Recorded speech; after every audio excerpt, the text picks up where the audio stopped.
"I am not beautiful," she whispered. The farmer said, "Come with me." And they did this. She wore on her face the marks of a past she was trying to forget. When Abigail finally found the courage to say, "I am not beautiful," the farmer looked at her with an intensity that made her heart tremble. "Come with me," he whispered, holding out his calloused hand. And that night, under the starry sky of Willow Creek, he took her to the highest hill in the region. It was there, among fields of lavender and under the witness of the full moon, that Abigail discovered that true beauty blooms precisely in the lands marked by the storm. What happened next forever changed the definition of beauty, love, and redemption in their lives. Before we dive into the story, leave a comment saying where you're watching this from. Enjoy the story. The bus swayed on the dirt road, kicking up dust that colored the sunset gold. Abigail took a deep breath and pressed her hand against the fogged-up window. Her heart raced with every mile that brought her closer to Willow Creek, the place she had sworn never to set foot in again. But the death of her Aunt Clara had left her no choice. 5 years away. 5 years hiding the scars under makeup and strategically placed hair.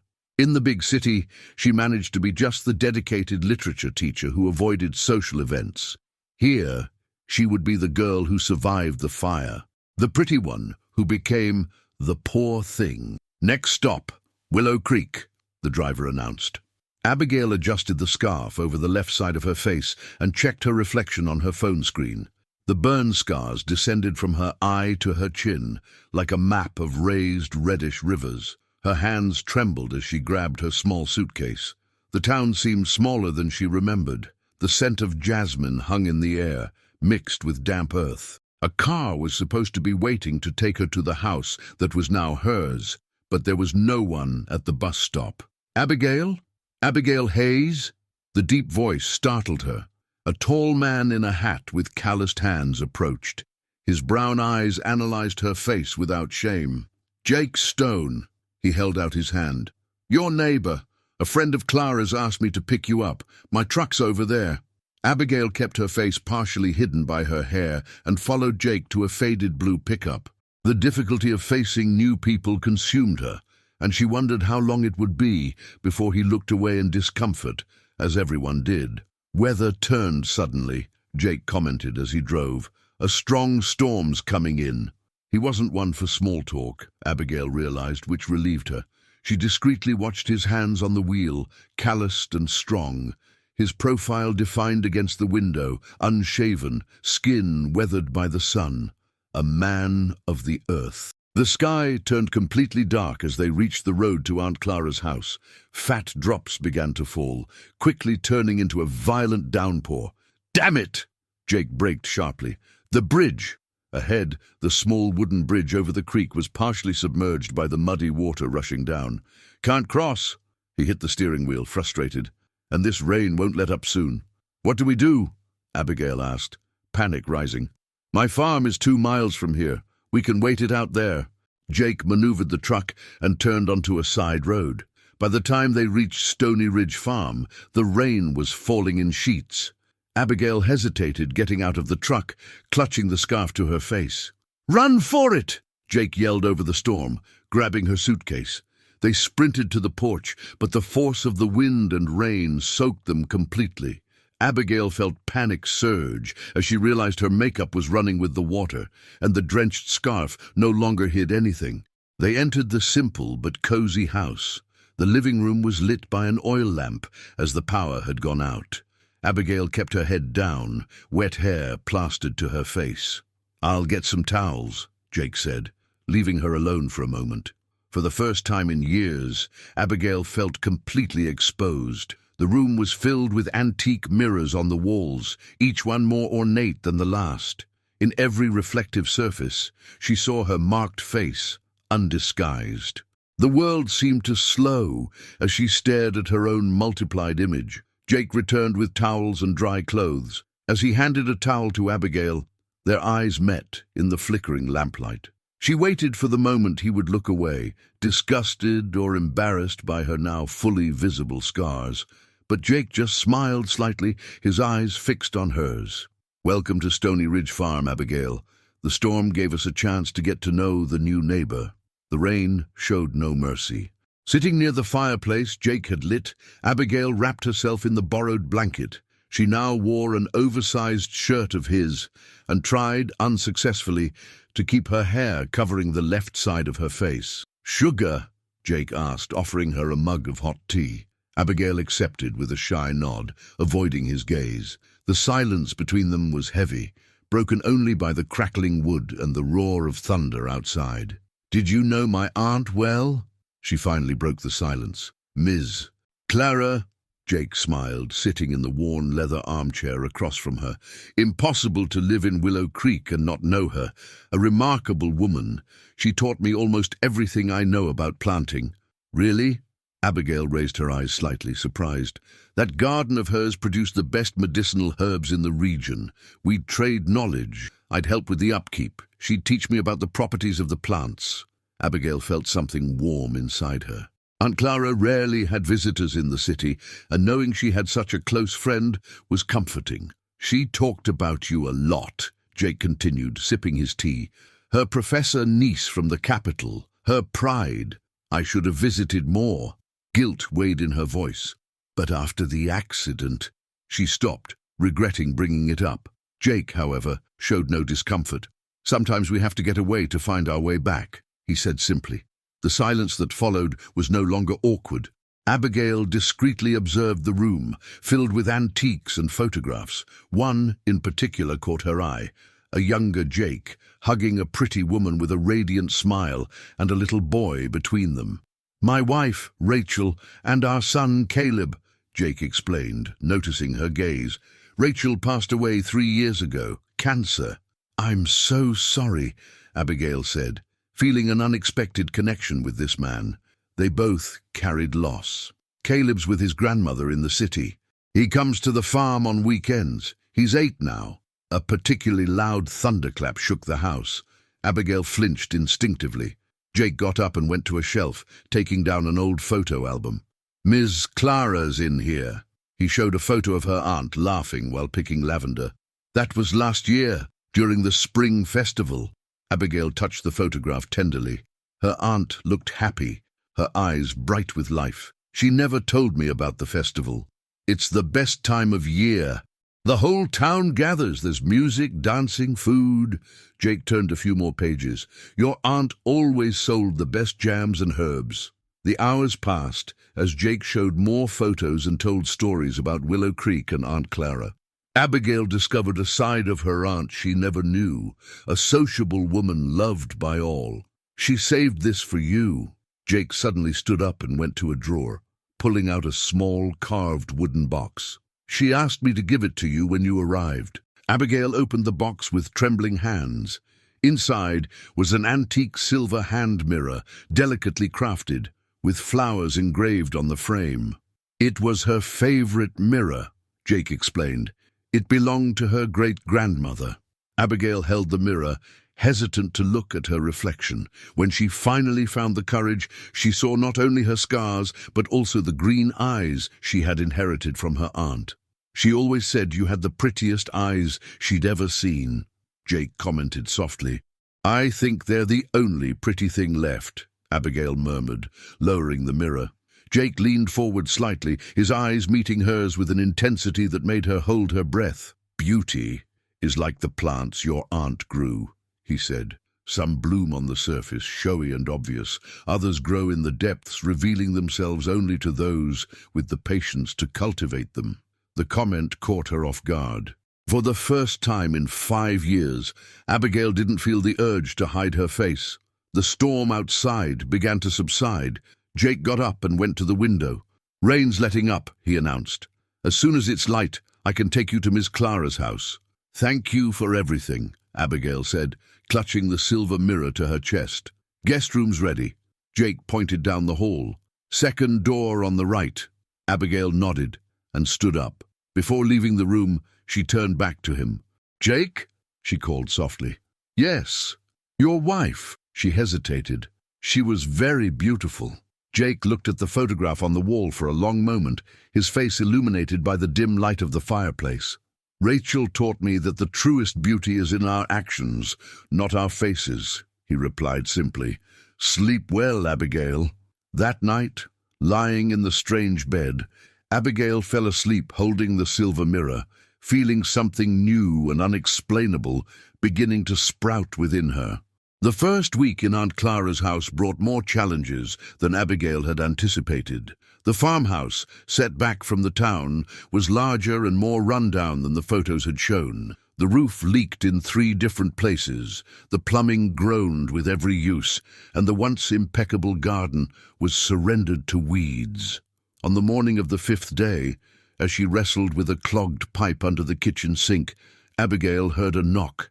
She quickly adjusted the scarf over her scars and went to the door. Jake stood on the porch, hat in hand, accompanied by a dark-haired boy with bright, attentive eyes.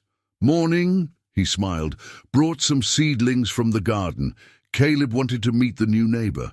The boy watched her with childish curiosity, making no effort to hide his interest in the marked side of her face. "What happened to you?"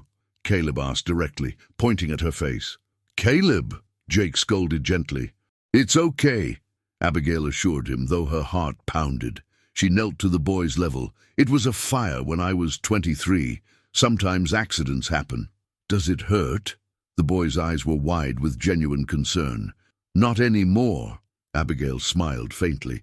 "It just gets red when it's hot." "Just like Dad's arm when he burned it on the oven," Caleb exclaimed. Jake shook his head, amused by his son's candor. "We came to help with the garden," he explained, showing the tools and seedlings in the back of his truck. "If you'd like, of course." Abigail hesitated. She wasn't used to accepting help, much less spending extended time with strangers, but the garden was too much to tackle alone. I'd appreciate it," she finally replied, "but I don't know anything about gardening." Jake's smile crinkled the corners of his eyes. "Then you'll learn today. Like your aunt used to say, nobody's born knowing how to plant, but everyone's born ready to learn." The day passed with the 3 of them working in the garden. Jake taught with patience, showing Abigail how to identify plants by the texture of their leaves, how to prepare the soil, and when to water. Caleb ran back and forth, fetching tools and asking questions about everything. "Why do you wear that scarf if it's not cold?" the boy asked during a snack break under the shade of a fruit tree. Abigail choked on her juice. "Caleb, some questions we don't need to ask," Jake intervened, casting an apologetic glance at Abigail. "No, it's fine." She took a deep breath. "It's because of the scars. Some people feel uncomfortable seeing them." "I don't," Caleb shrugged. "My friend Tommy has a huge scar on his leg from falling out of a tree. He shows it to everyone at school." Abigail and Jake exchanged a look, and both laughed at the boy's simple logic. It was the first time Abigail had laughed genuinely since arriving in town. In the afternoon, while Caleb played with a slingshot near the creek, Jake and Abigail worked side by side in an herb patch. "He's a good kid," Abigail commented, "very observant." "A little too observant sometimes," Jake replied, wiping sweat from his brow. "Sorry about the questions. Since Rachel passed, I've been trying to teach him about tact, but kids are like that, honest." Abigail tucked a strand of hair behind her ear, momentarily forgetting to keep the scars covered. Jake watched her with an intensity that made her blush. "What?" she asked, self-conscious. "Nothing." He looked away, turning back to the soil. "Just thinking you look a lot like your aunt when you smile." The comment caught her off guard, warming something inside her. "Do you know any plumbers?" Abigail changed the subject. "The house has several issues." "I can take a look," Jake offered.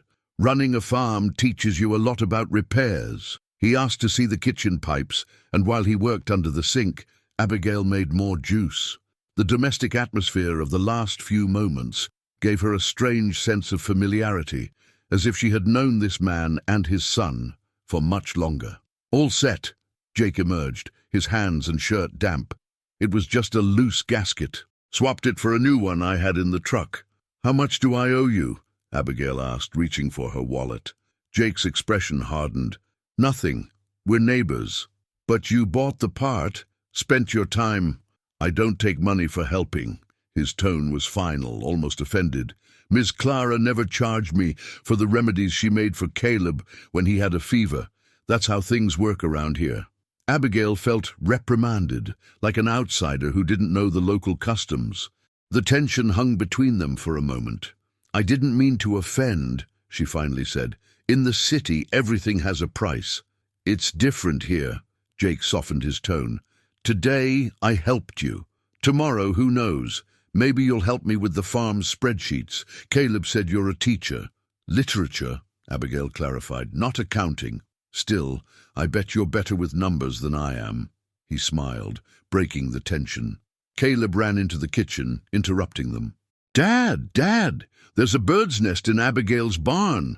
"My goodness, I didn't even know I had a barn," she confessed. "It's more of an old shed," Jake explained. "Want to see?" The three of them walked to the back of the property. The barn was a small, worn-out structure used for storage. Caleb pointed excitedly to the top of a beam where a nest held 3 small chicks. "They're all alone," Caleb exclaimed. "Did their mom disappear?" "No, son," Jake explained. "She's probably out getting food. We can't touch the nest, or she might abandon them." Abigail watched the interaction between father and son, feeling a pang of envy for the ease with which Jake explained life to Caleb. Her own parents had always been distant, too focused on appearances. "We should keep this nest a secret," Abigail suggested, kneeling to Caleb's level. "We can come check on them every day without disturbing them, like scientific observers." Caleb's eyes lit up at the idea. "Can we name them?"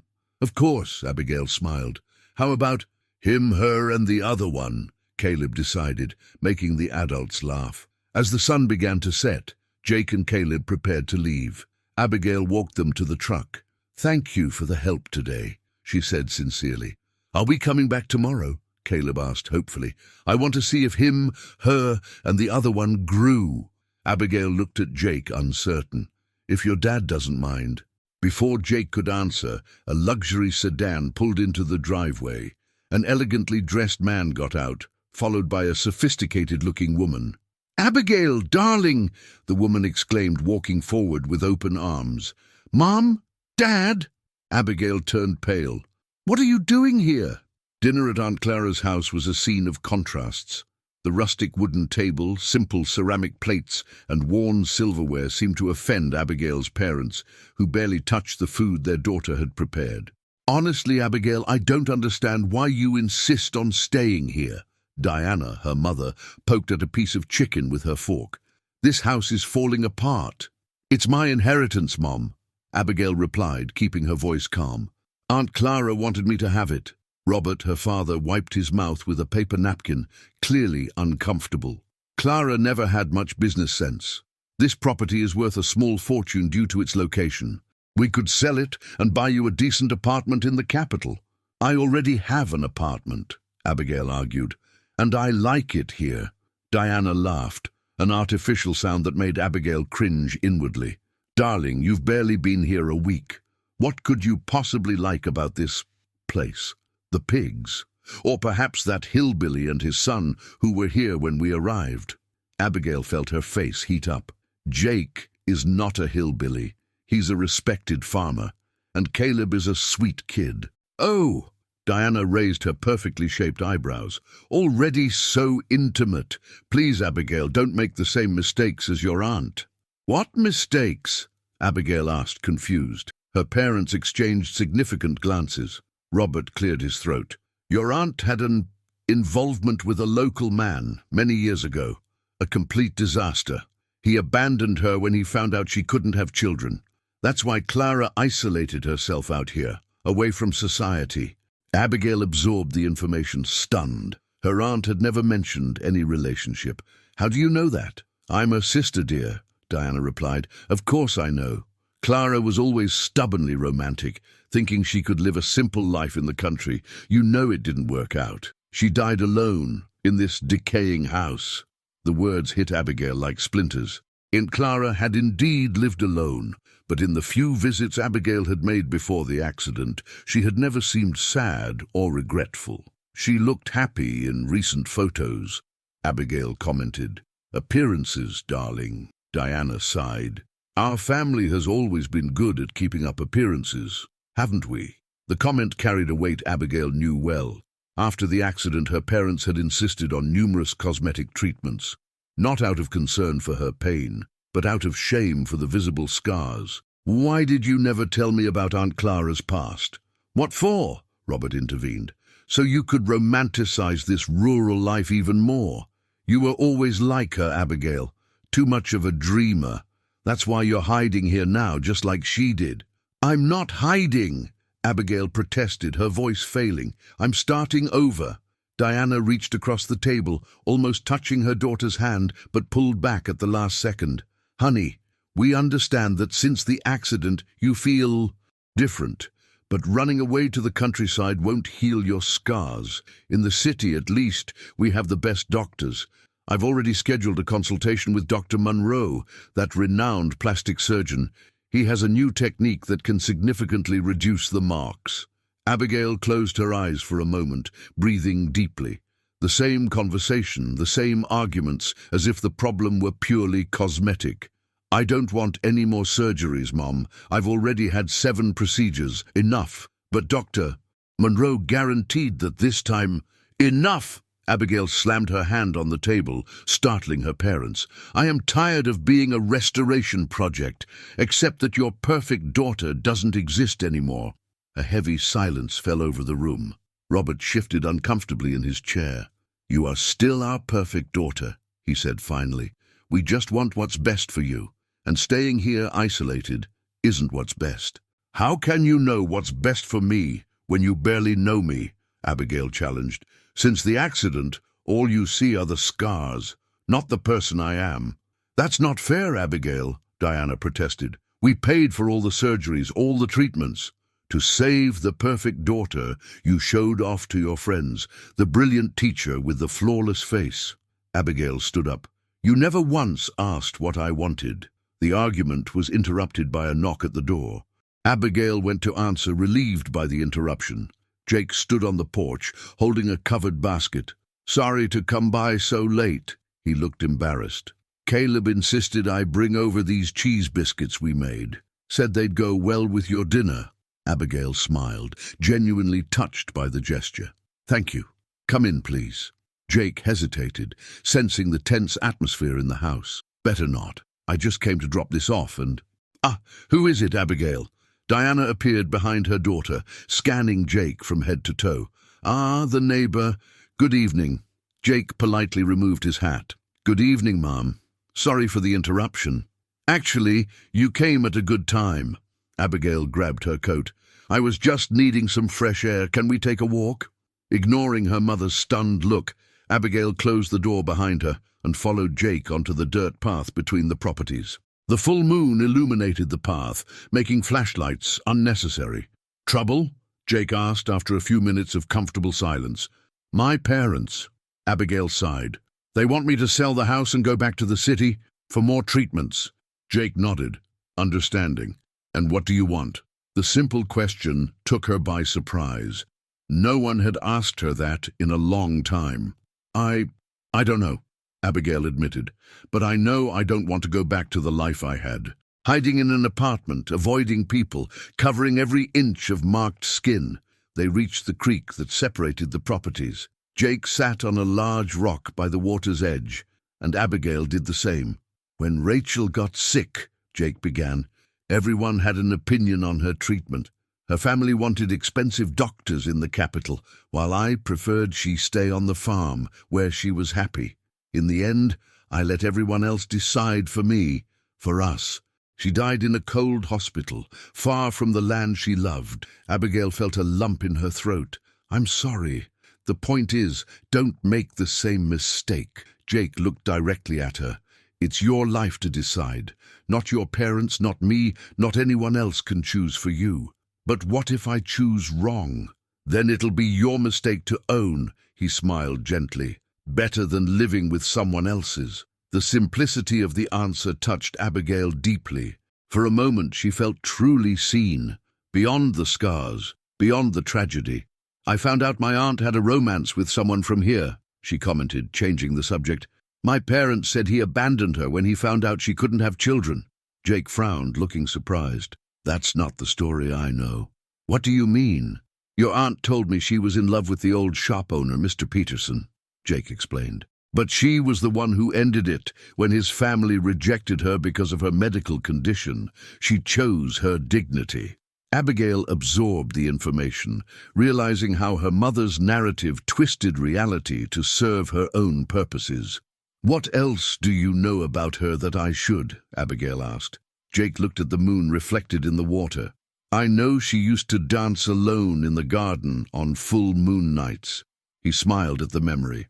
That she made the best natural remedies in the region, helping folks who couldn't afford doctors. That she talked to the birds every morning, and that she never, ever regretted staying here.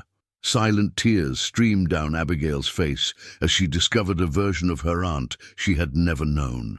Thank you for telling me this. She wiped her face. It's like I'm meeting her for the first time. She talked about you so much, Jake added softly.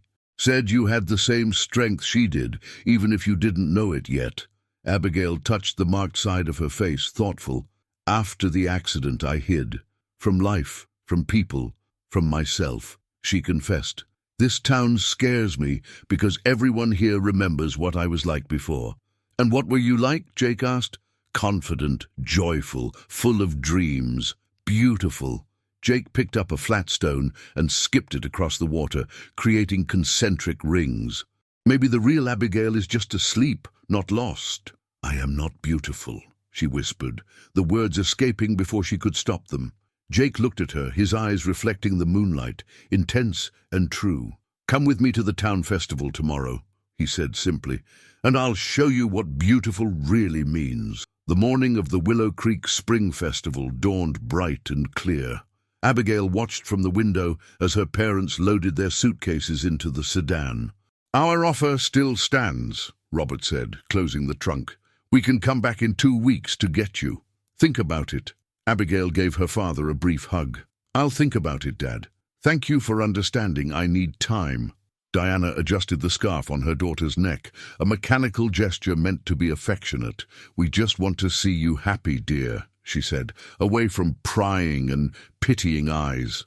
I know, Mom, Abigail replied, resisting the urge to readjust the scarf her mother had positioned to cover as much of her scars as possible.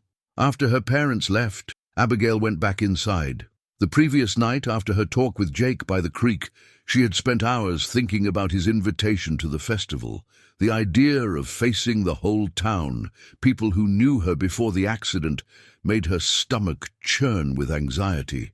But something inside her, a small growing flame, urged her to try. Abigail opened the closet and surveyed the clothes she had brought, all dark and discreet.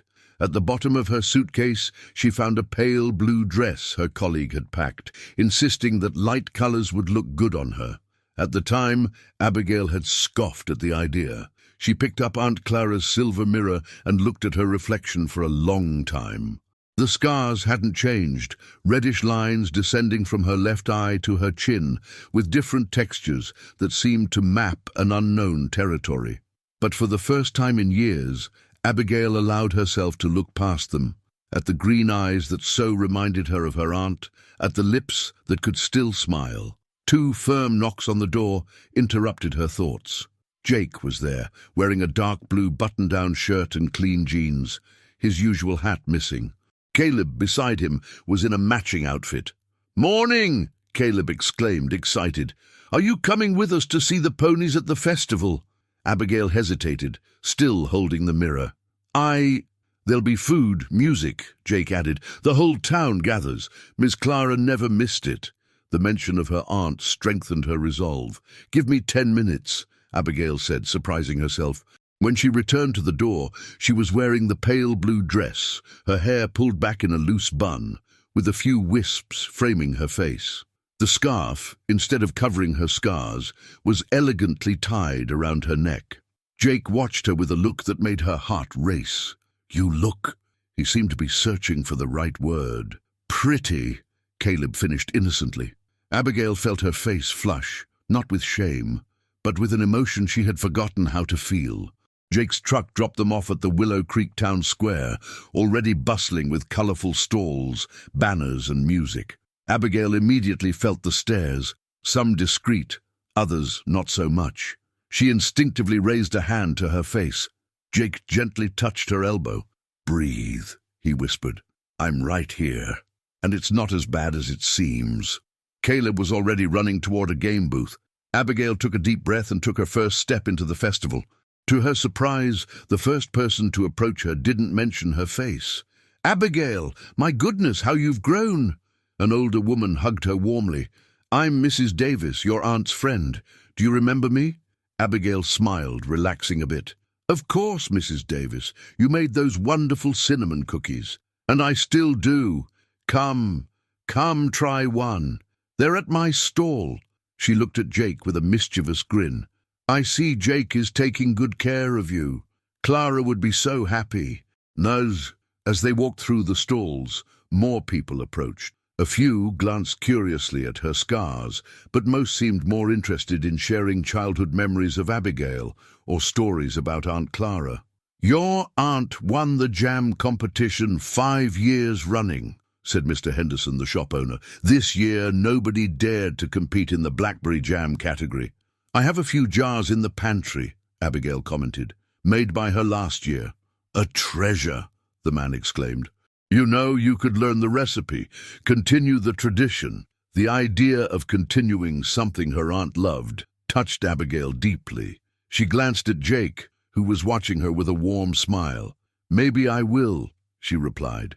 The afternoon passed with local foods, folk dance performances, and live music. Abigail discovered that while some stares were uncomfortable, most people treated her naturally. The ghost of judgment that had haunted her for years seemed smaller here, where everyone knew her story. "Dad! Abigail, come see!" Caleb shouted, running toward them. "The horses are about to parade." Jake scooped his son into his arms, and together the three of them headed toward the main avenue, where riders in traditional costumes were preparing for the parade. Among the riders, Abigail recognized Ryan, a former high school classmate.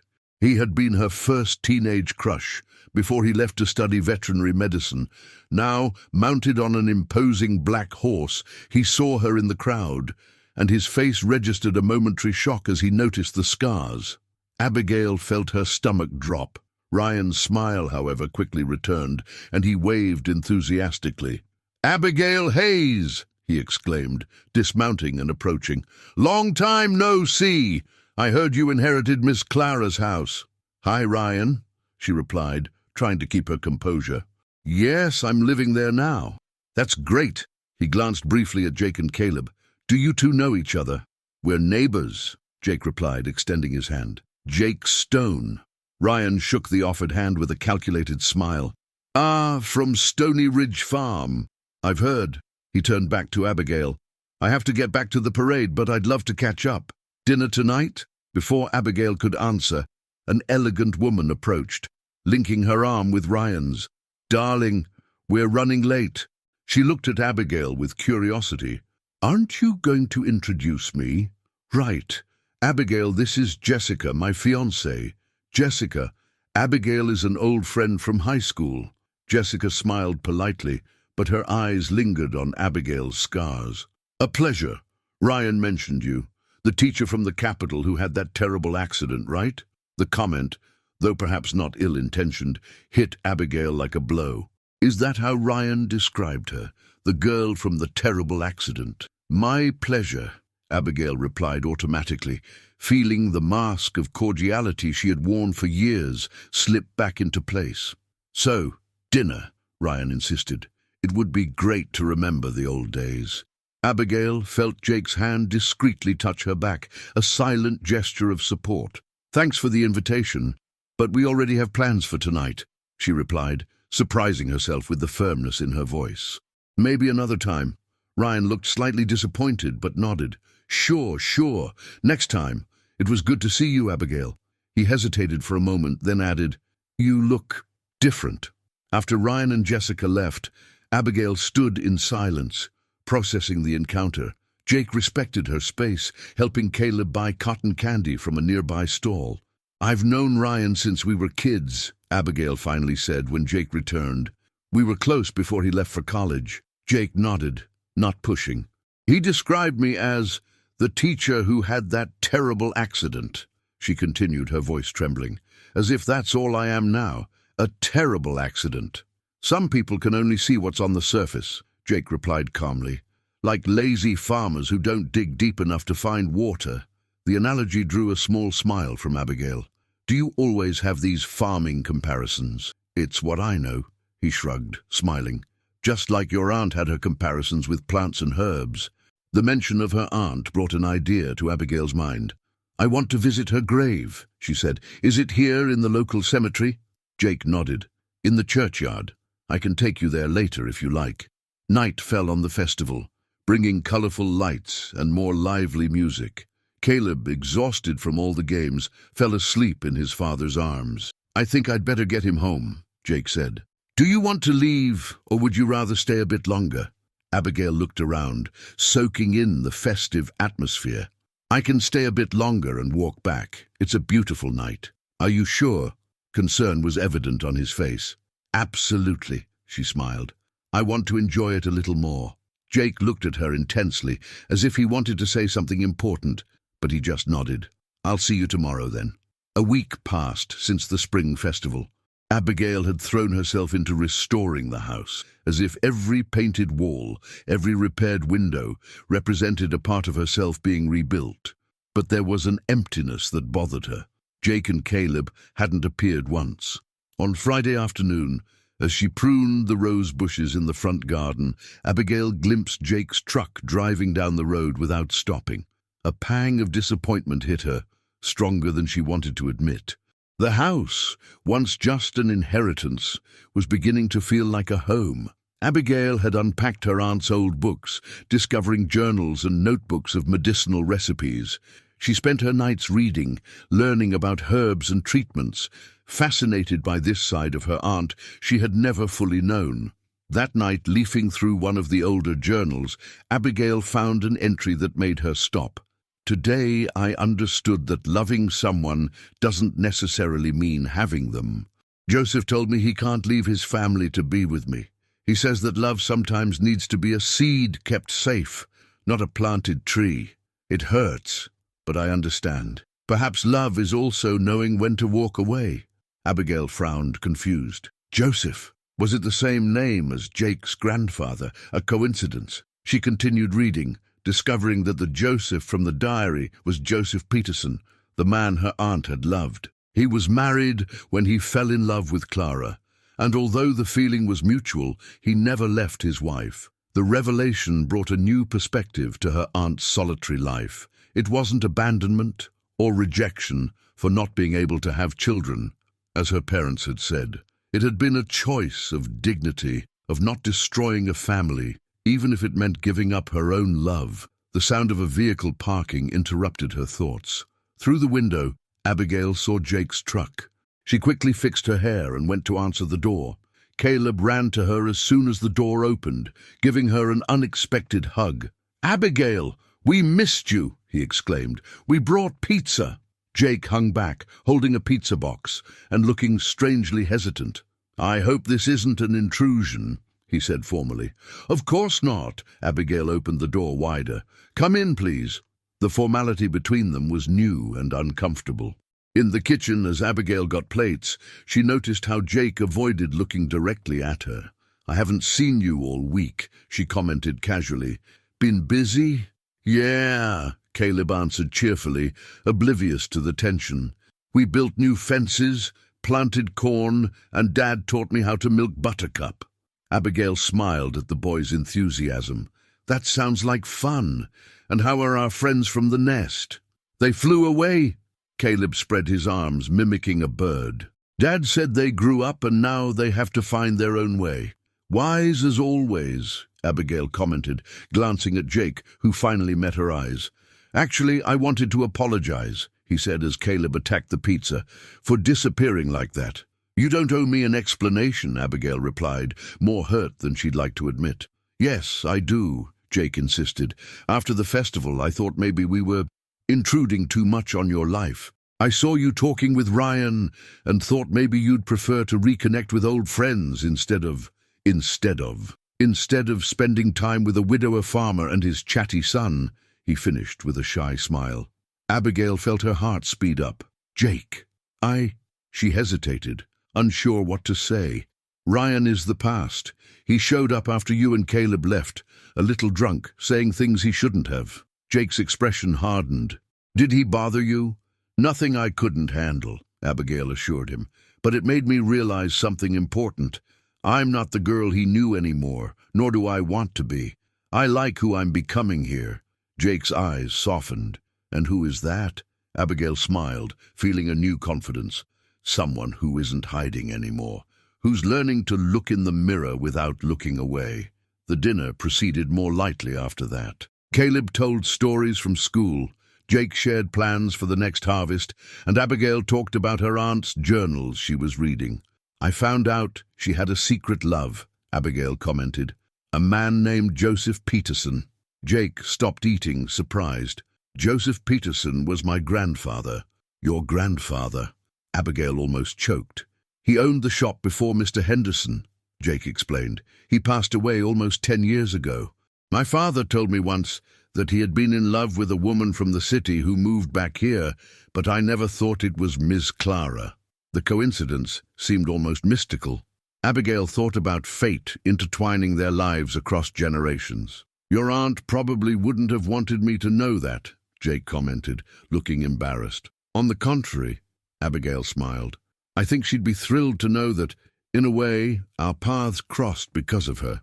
After dinner, while Caleb watched cartoons in the living room, Jake helped Abigail with the dishes. The silence between them was different now, charged with something unsaid. "I made something with my aunt's herbs," Abigail commented, drying her hands. "Want to see?" She led him to the back garden, where small glass jars of different salves and tinctures were lined up on a rustic table. "I followed the recipes from her notebooks," Abigail explained. "This one is for burns." She pointed to a pale green jar. "I've been using it on my face before bed. It helps with the irritation." Jake picked up the jar, examining it with admiration. "You really are like her. Ms. Clara always said that plants have the answers for almost everything. Even for broken hearts," Abigail joked. "Especially for those," Jake replied, his gaze intense on her. "She used to make a chamomile and lemon balm tea that she claimed cured love sicknesses." The proximity between them grew, and Abigail felt her heart beat faster. Jake took a step toward her, so close she could feel his warmth. "Abigail, Dad! Abigail, come see!" Caleb's voice broke the moment. "There's a cartoon about farms." Jake stepped back, running a hand through his hair with an embarrassed smile. "We'd better go." The night ended early, as Caleb started yawning on the couch. When it was time to leave, Abigail walked them to the truck. "Thanks for tonight," Jake said, placing a sleeping Caleb in the back seat. "Thanks for the pizza," Abigail replied, "and for the company. I missed you both this week." Jake paused, turning to her with a serious expression. "Abigail, I need to tell you something. I don't know if it's the right time, but tell me," she encouraged, feeling the tension build between them. "We're leaving for a week," he finally said. "Caleb has a school break, and I promised to take him to visit my parents in the capital." The news took her by surprise, bringing an unexpected tightness to her chest. "Oh, when do you leave?" "Tomorrow, early." Abigail nodded, trying to hide her disappointment. "I hope you have a good trip." Jake looked like he wanted to say more, but just nodded. "Take care, Abigail, and take care of the house." He got in the truck and drove off, leaving Abigail standing in the driveway, a feeling of emptiness growing inside her. The days that followed were the longest since her arrival. Abigail kept busy with the house, the garden, and studying her aunt's journals, but the absence of Jake and Caleb was a constant presence in her thoughts. On Wednesday, she decided to go into town for supplies. At the store, she ran into Mr. Henderson, who greeted her enthusiastically. "Abigail, how's settling in going?" "Better than I expected," she answered honestly. "Jake stopped by before he left," the man commented casually. "Bought some lavender seeds. Said they were for you." Abigail felt her face heat up. "For me?" "Yep. Said he'd give them to you when he got back. Mr. Henderson smiled, a knowing glint in his eye. "Do you know what lavender means in the language of flowers?" Abigail shook her head. "Devotion and anticipation." He winked. "My wife is crazy about that flower-meaning stuff. Personally, I think he just wants to help with your garden." But Abigail knew there was more to it. Jake was not a man of empty gestures. The rain slammed against the windows of Aunt Clara's house. Abigail was sitting at the kitchen table, leafing through the old journals, when she heard an urgent knock on the door. Confused, she looked at the clock. It was after midnight. Who could it be at this hour, especially in this storm? Her heart pounding, she grabbed a robe and went to the door, carrying an oil lamp since the power had gone out again. Jake stood on the porch, completely soaked, his face marked by an expression Abigail had never seen before. "Jake, what happened?" she asked, alarmed, holding the lamp high. "Is Caleb okay?"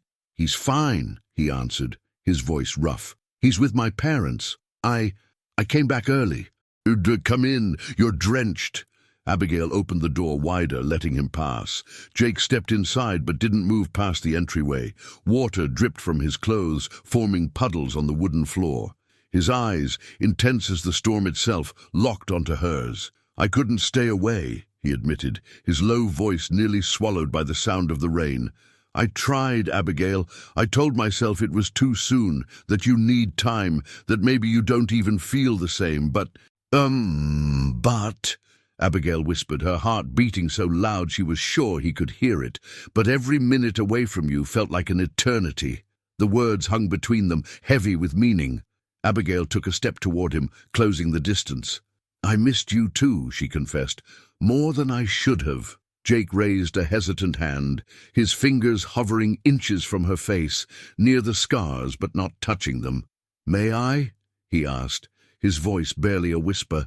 Abigail nodded, closing her eyes as she felt his fingers gently trace the path of the scars, like someone mapping sacred territory. No one had touched her face like that since the accident, with reverence instead of pity. "I am not beautiful," she whispered, opening her eyes to look at him. Jake smiled, his gaze overflowing with pent-up emotion. "Come with me," he said simply, holding out his hand. The rain had eased to a light drizzle. Jake led her to his truck, parked on the road. "Where are we going?" she asked, as he opened the passenger door. "Trust me," was all he said, a small smile playing on his lips. They drove in silence for about 10 minutes, leaving the main road and following a dirt path Abigail didn't recognize. The full moon was beginning to break through the clouds, illuminating the way. Finally, Jake stopped on a small hill.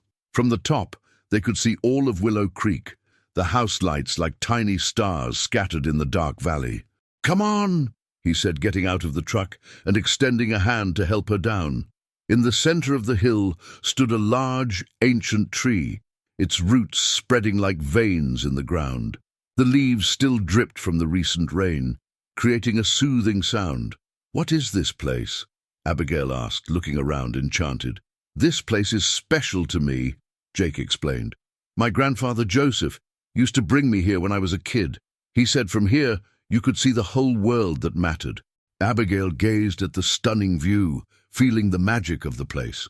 "When Rachel got sick," Jake continued, his voice lower, "we'd spend hours up here. She said the view made her feel like part of something bigger, something eternal." The mention of Rachel surprised Abigail. Jake rarely spoke of his late wife. "You loved her very much," Abigail commented softly, not with envy, but with simple acknowledgement. "I did." Jake looked toward the horizon. "And for a long time, I thought I'd never feel anything like that again, that my heart had closed for good." He turned to look at her, his eyes reflecting the moonlight. "Until you showed up." Abigail felt the air leave her lungs. "Jake, let me finish, please," he asked gently. "When I saw you for the first time, soaked from the rain, trying to hide your face," he smiled at the memory. "I saw something familiar in your eyes, the same fear I felt when I lost Rachel, the fear of never being whole again." Jake took Abigail's hands in his. "These past few days, being away, I realized something. It's not just your green eyes or your smile that captivated me. It's your courage, Abigail. The courage to come back to a place that hurt you, to face your fears at the festival, to rebuild not just your aunt's house, but yourself. Abigail felt tears welling in her eyes, too moved to speak. You asked me if you're not beautiful, Jake continued, his voice thick with emotion. And I brought you here, where we can see the whole town, all the land I love, to tell you. You are the most beautiful thing I have ever seen in my life. Tears streamed freely down Abigail's face now. I'm not talking about appearances, Jake added, his fingers delicately tracing the outline of the scars on her face. I'm talking about the light I see in you, the strength that grows every day.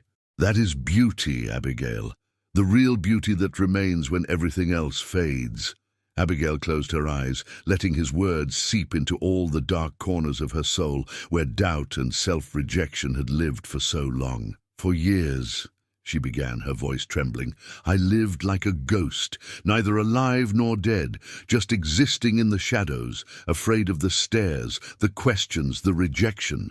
Abigail took a deep, steadying breath. When I came here, I was ready to sell the house and run again, but then you showed up. You and Caleb, and for the first time in 5 years, someone looked at me and really saw me. Not the scars, not the tragedy, but me. Jake squeezed her hands gently, encouraging her to go on. I'm scared, Jake, Abigail confessed. I'm scared to feel, to care, to open up again. The fire took more than my appearance that day. It took my confidence, my ability to believe that I deserved to be loved. I understand fear, Jake replied. Losing Rachel taught me that loving is always a risk of loss, of pain. But I also learned that living without loving isn't really living at all. A silence fell between them, not awkward, but charged with meaning. The night seemed suspended, as if time had stopped for this moment of truth. I'm not asking you to forget the past, Jake continued, or to ignore your fears. I'm just asking for a chance. A chance to show you that your heart, like this land, he gestured to the valley below, can bloom again after a drought. Abigail felt something break inside her, an invisible wall she had built around her heart. Ever since I got here, you've been my safe harbor, she said. The person who made me believe that maybe, just maybe, I could start over, feel again. Abigail raised a trembling hand and touched Jake's face. I have feelings for you, Jake. Feelings that scare me with their intensity. I don't know if I'm ready, but I want to try. I'm not asking for promises or certainties, he replied. Just the chance to find out together, one day at a time, one step at a time. Jake's eyes shone in the moonlight. Abigail felt her body lean almost involuntarily toward him. Abigail, he whispered her name like a prayer, his face moving closer to hers. But before their lips could touch, Abigail placed a hand gently on his chest. There's something else I need to tell you, she said, her voice serious, about the fire, about how it really happened. Jake pulled back slightly, surprised, but nodded. I'm listening. Abigail took a deep breath, gathering the courage to reveal the story she had never told anyone beyond doctors and police. It wasn't a household accident like everyone thinks, she began. I had a student, Liam, a brilliant kid with serious problems at home. He developed an obsession with me. I started getting letters, gifts, calls. Abigail shivered at the memory. I tried to help him, got him into counseling, maintained clear boundaries. But one night he broke into my apartment. He was distraught, saying if he couldn't have me, no one could. He started pouring gasoline. Jake took her hands, gripping them in silent support. I managed to talk him down from lighting the match, but when the police arrived, alerted by neighbors, he panicked. The match fell. Everything happened so fast. Abigail closed her eyes, reliving the horror. I tried to save Liam. I went into the flames to pull him out. I got him, but he didn't make it. He died in the hospital 2 days later. His parents sued me. They said I had led him on. The case was dismissed, but the damage was done. Abigail wiped away the tears streaming down her face. That's the real reason I fled the city. Not because of the scars, but because of the guilt. The feeling that I could have done more saved him, prevented all of it. Jake was silent for a moment, absorbing the revelation. "You've carried this alone for 5 years." Abigail nodded. "My parents never wanted to talk about it. They preferred to focus on the plastic surgeries, as if the problem was only cosmetic. Aunt Clara was the only one who really listened, who didn't judge." "Abigail, look at me," Jake requested, holding her face gently between his hands. "What happened was a terrible tragedy, but it was not your fault. You tried to help someone who was suffering, and when it all went wrong, you risked your own life to save him. That's not guilt. That's heroism." Summer brought intense heat to Willow Creek. 3 months had passed since the night on the hill, and Abigail's life had completely transformed. Aunt Clara's house was renovated, the herb garden was flourishing, and the small workshop out back now produced medicinal salves sold at the local market. More importantly, her heart had also flourished. Her relationship with Jake grew every day, cautious and sweet. Caleb spent almost every day after school with her, learning about the plants and helping in the garden. That Saturday morning, Abigail was making coffee when she heard Jake's truck pull up. It was earlier than usual. Through the window, she saw he was alone, without Caleb. "Morning," she greeted him at the door with a smile. "Where's the little tornado?" Jake's expression was serious, worried. "He's at his grandmother's. We need to talk, Abigail.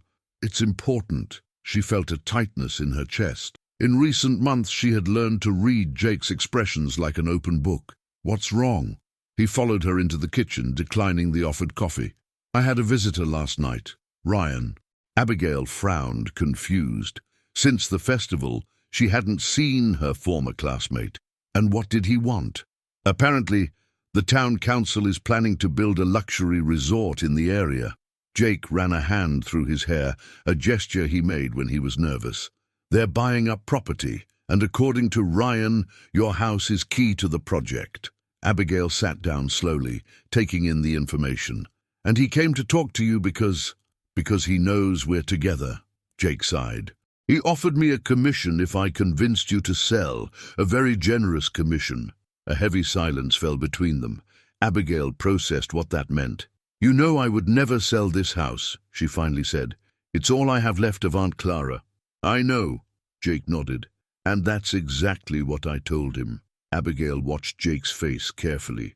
There was something else, something he wasn't saying. "There's more, isn't there?" Jake took a deep breath, avoiding her gaze. "They have another option. If they can't get your property, they'll move forward with an alternate plan, which involves buying Stony Ridge Farm." The shock hit Abigail like a physical blow. "Your farm, but it's your life, your legacy. Caleb adores that place." "It's just land, Abigail." Jake tried to downplay it, but his voice betrayed the pain. "Land can be bought somewhere else." "Don't lie to me." Abigail stood up, moving closer to him.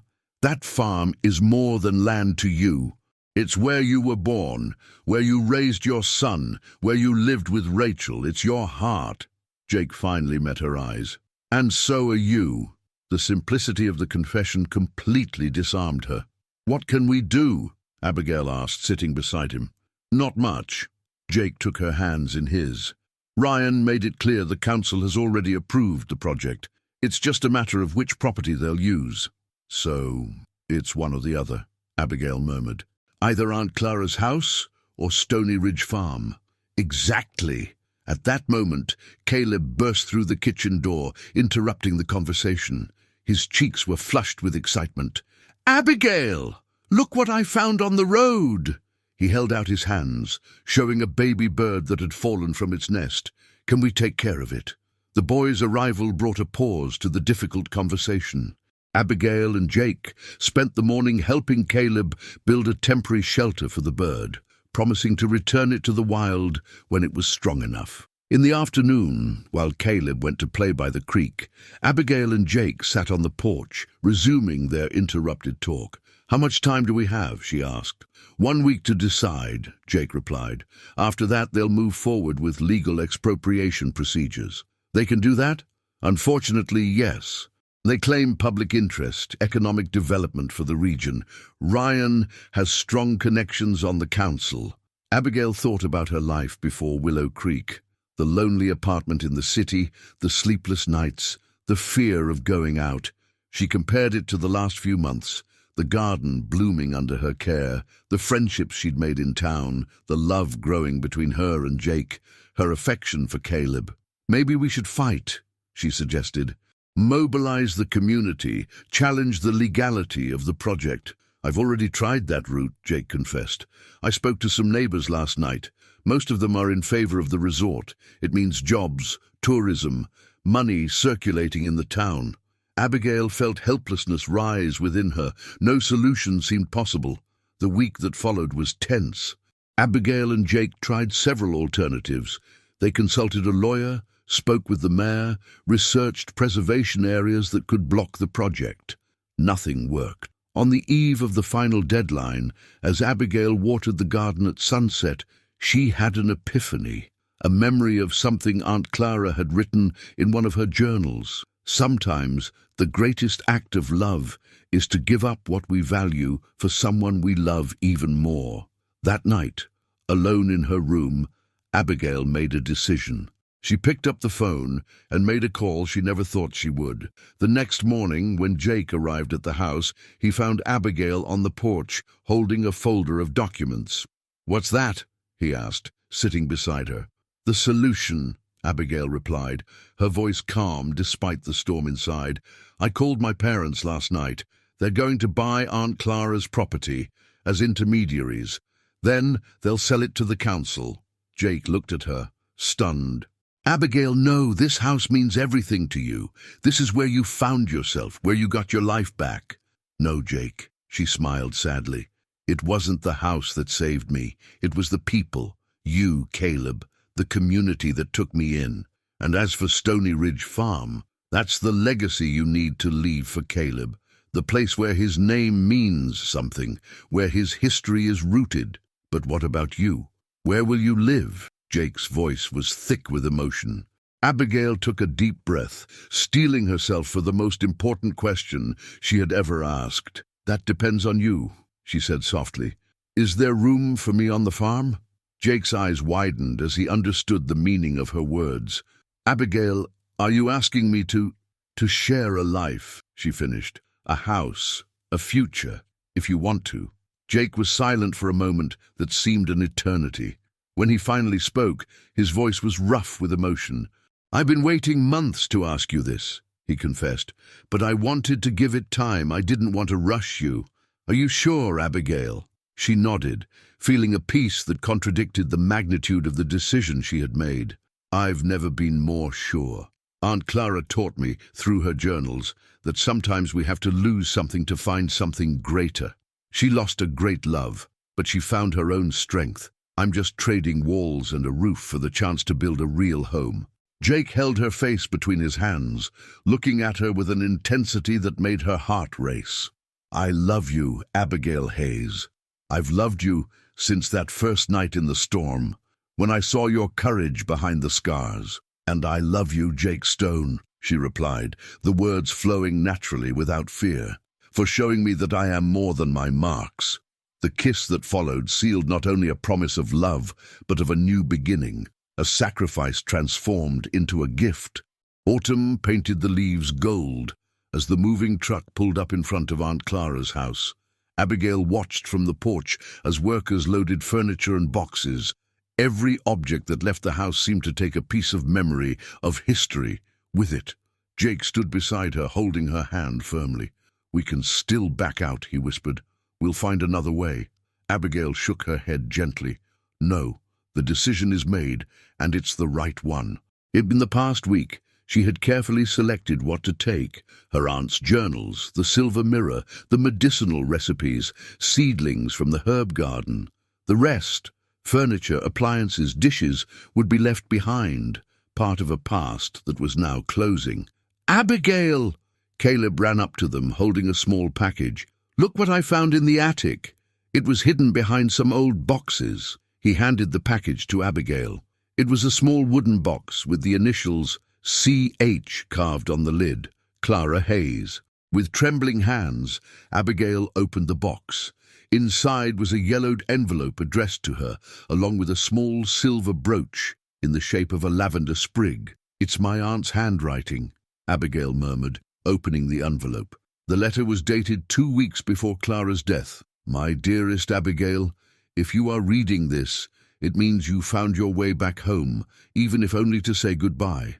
Perhaps the house is no longer yours, and that's all right. Houses are just structures. True home is in the hearts of those we love. This brooch has been in our family for generations. My grandmother brought it from Europe when she fled the war. She used to say that lavender represents rebirth, the purification of the soul after great loss. Abigail, my dear, I don't know what scars, visible or invisible, you still carry as you read these words, but I know you have the same strength I saw in my grandmother, the same resilience that runs in our blood. Remember, we are like lavender. Even when crushed, our fragrance remains. Even when cut back, we bloom again the next spring. With all my love, Aunt Clara. Tears streamed freely down Abigail's face as she read. It was as if her aunt had foreseen everything, as if she were there in that moment, giving her blessing. She knew, Abigail whispered. Somehow she knew I would need to leave this place one day. Jake held her, letting her cry on his shoulder. Your aunt was a wise woman, he said softly. Maybe that's why she asked me to look out for you when you arrived. Maybe she already knew we would find each other. The thought brought a smile through her tears. Abigail pinned the lavender brooch to her blouse, feeling connected to the generations of strong women who came before her. Caleb, who had been watching silently, came over and took Abigail's hand. Don't be sad, he said, with the simple wisdom of a child. Now you're going to live with us. We can make a new garden at the farm, even bigger, and you can sleep in the room next to mine. Abigail laughed, drying her tears. Thank you, Caleb. You're right. It's a new beginning, not an end. The rest of the day passed in a blur of activity. When the moving truck finally left, Abigail asked for a moment alone for a final goodbye. She walked slowly through each empty room, touching the walls, remembering the moments lived there over the past few months. In the back garden, she knelt and touched the earth one last time. Thank you, she whispered, as if the house itself could hear her, for sheltering me when I needed it most, for giving me a place to heal. When Abigail returned to the front of the house, a surprise awaited her. Nearly the entire town of Willow Creek was gathered on the front lawn, forming 2 lines like a human corridor from the door to Jake's truck. Mrs. Davis, the older woman who sold cinnamon cookies at the festival, stepped forward. We couldn't let you leave without a proper farewell, she explained, her eyes shining with emotion. You're a part of Willow Creek now, Abigail, no matter where you live. One by one, the neighbors came up. Some brought small gifts, jars of jam, plant seedlings, local crafts.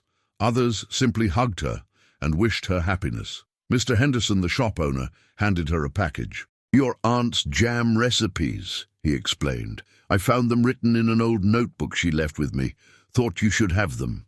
Abigail was too moved to speak. She just nodded gratefully as tears returned to her eyes.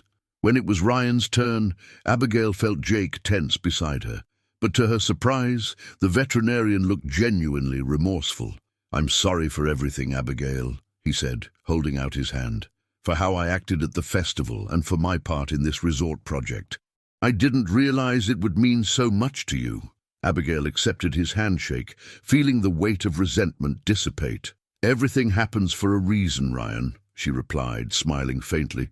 Without this, I might never have discovered where I truly belong. She looked at Jake, who was watching her with a mixture of admiration and love. After the goodbyes, the 3 of them, Abigail, Jake, and Caleb, got into the truck. Abigail looked one last time at Aunt Clara's house, feeling no longer sadness, but gratitude and peace. Ready? Jake asked softly, taking her hand. Ready, Abigail replied. Stony Ridge Farm greeted them with the familiar smell of damp earth and wildflowers. Caleb ran ahead, eager to show Abigail the room they had prepared for her. We made a surprise, he exclaimed, pulling her by the hand. Come see. The room was transformed. The walls, once plain white, were now a soft shade of pale green. A new bed with a floral quilt occupied the center, but what truly moved Abigail was the wall beside the window. There, lovingly framed, were the portraits of Aunt Clara that she cherished so much. "Jake," she whispered, turning to him. "I wanted you to feel at home," he explained, putting his arm around her shoulders. "I wanted you to know that bringing her memories here is welcome." Abigail hugged him tightly, feeling truly at home for the first time in years. That night, after Caleb was asleep, Abigail and Jake sat on the farmhouse porch, watching the starry sky. A comfortable silence hung between them, the kind of silence that only exists between people who feel completely at ease with each other. "What are you thinking about?" Jake asked, gently stroking her hair. "About circles," Abigail replied. "About how life takes us on strange paths to bring us exactly where we're supposed to be. If the fire had never happened, I never would have run so far from life. If Aunt Clara hadn't passed, I never would have come back to Willow Creek. And if you hadn't come to get me on that rainy day, we would have found each other some other way," Jake completed, holding her hand. "I'm sure of it. Some people are just meant to meet." Abigail smiled, leaning her head on his shoulder. "Do you think they'll really build the resort?" she asked. "Probably," Jake replied. "But life goes on. Willow Creek will survive, it will adapt, just like we all do." Abigail touched the lavender brooch on her blouse, thinking of her aunt's words. Rebirth, purification, a new start. "Do you know what else Aunt Clara wrote about lavender?" Abigail commented. "That it grows best after a storm, that it needs to be pruned to bloom stronger." Jake kissed her forehead gently. "Just like you." Abigail smiled, feeling at peace. Her aunt's house was gone, but her legacy of strength, resilience, and the capacity to love despite loss lived on inside her. And now she had a new home, a new future to build. With Jake and Caleb by her side, Abigail finally understood. True beauty wasn't in the absence of scars, but in the courage to show them to the world and keep on loving, keep on living. 5 years later, the afternoon sun bathed Stony Ridge Farm in a golden light as dozens of guests gathered in the large garden, decorated with wildflowers and colorful ribbons. Under an arch of lavender and white roses, Abigail nervously adjusted the silver brooch on her simple lace dress. "Nervous?" Diana, her mother, asked, approaching with a small bouquet. Their relationship had gradually improved over the last few years. It wasn't perfect, but a mutual respect existed where it hadn't before. "A little," Abigail admitted. "It's a big step." "The biggest," Diana agreed, handing her the bouquet. "But if anyone deserves this happiness, it's you, honey." From the house, a 4-year-old girl ran toward them, her floral dress billowing behind her like wings. "Mommy! Grandma! Daddy said it's time!" Clara, with the same green eyes as the great aunt she never met, bounced with excitement. Abigail smiled at her daughter, kneeling to adjust the flower crown on her dark hair. "We're coming, sweetheart. Do you remember what you have to do?" "Throw the petals on the path," the girl replied proudly. "And Caleb has the rings." "Exactly. Now go tell Daddy we're ready." As the girl ran back to the house, Diana looked at her daughter with tearful eyes. "You are radiant, Abigail. Seeing you this happy, it's all a mother could ask for." Brain, if this story touched your heart, please share it with someone you love. Don't forget to like, comment, and subscribe for more inspiring stories every day.